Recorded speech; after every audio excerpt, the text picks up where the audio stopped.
Une épidémie absolument catastrophique. Elle peut être gérée en usant de moyens raisonnables. C'est la politique dite sanitaire qui est absurde. La politique dite sanitaire absurde de notre gouvernement qui mène à la crise. L'État nous a menti et continue de nous mentir. Mensonge.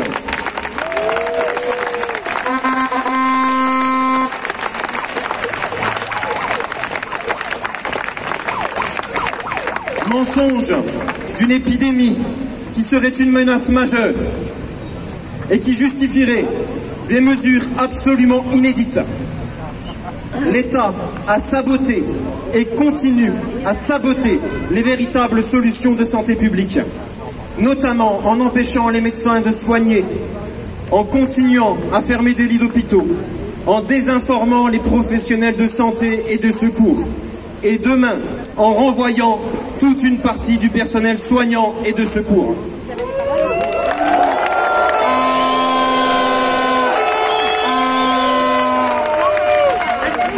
Du sabotage. L'État s'entête à poursuivre une politique dite sanitaire folle et qui mène à l'échec. Il suffit pour s'en convaincre de regarder l'exemple des pays qui vaccinent le plus.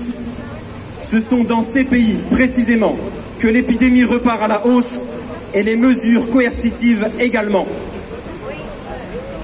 Nous constatons que les mesures prises sont aberrantes d'un point de vue de santé publique. Par contre, elles sont très efficaces pour la mise en œuvre d'idéologies politiques et pour servir des intérêts financiers de quelques multinationales.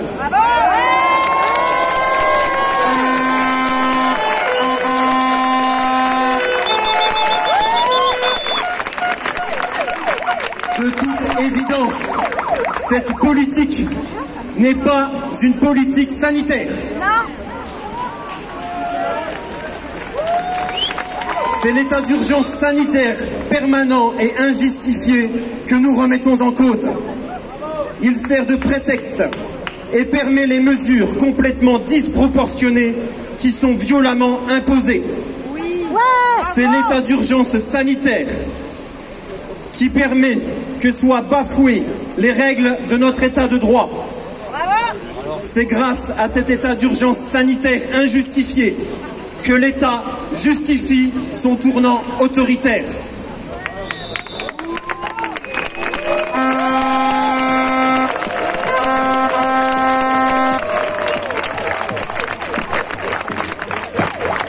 Que demandons-nous? Nous demandons tout simplement que la vérité soit rétablie quant à la réalité de cette épidémie, que le bon droit soit respecté, que les professionnels de santé puissent exercer, prescrire et s'exprimer librement, que le secret médical soit respecté, que le consentement libre et éclairé soit respecté.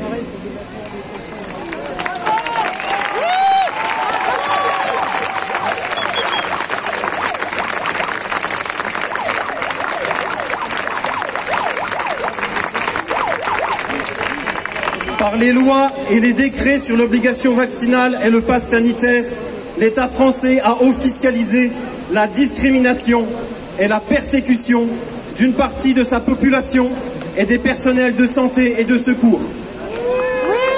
L'État gouverne par le mensonge, la peur et la coercition. L'État sombre dans la dictature et la tyrannie.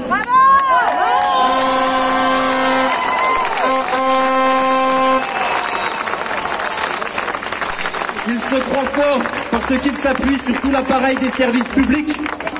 Mais les services publics sont au service de l'intérêt général de la France et du peuple français. Et non au service d'un gouvernement autoritaire. Les pompiers, auprès de leurs collègues soignants et avec les citoyens, mènent la lutte contre cette tyrannie. Il nous faut tenir face à ce déferlement de haine et de violence. Tenons le choc, Ne nous laissons pas emporter par la vague. L'État vide les casernes. L'État vide les hôpitaux. Oui, c'est ça. Oui. C'est honteux.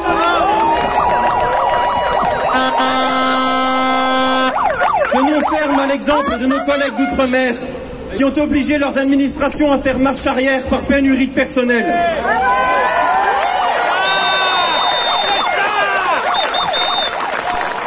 Les pompiers et les soignants sont comme une digue face à cette vague de mesures tyranniques. Que la digue tienne.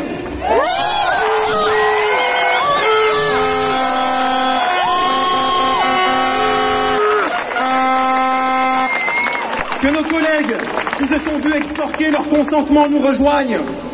Créons une brèche pour que d'autres corps de métier s'y engouffrent.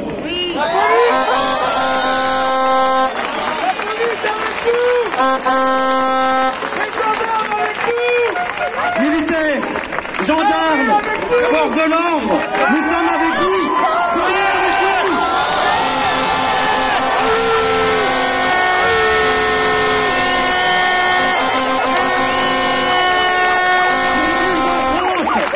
Notre avenir est celui de nos enfants. Avec le début de l'année scolaire, les mesures aberrantes et dangereuses vont prendre pour victimes nos enfants. Que les parents, que les professeurs nous rejoignent dans le combat. Que tous les corps de métier résistent. Les mesures coercitives viennent envahir notre quotidien. Organisons-nous pour mener la résistance au quotidien également. L'heure de la résistance générale a sonné.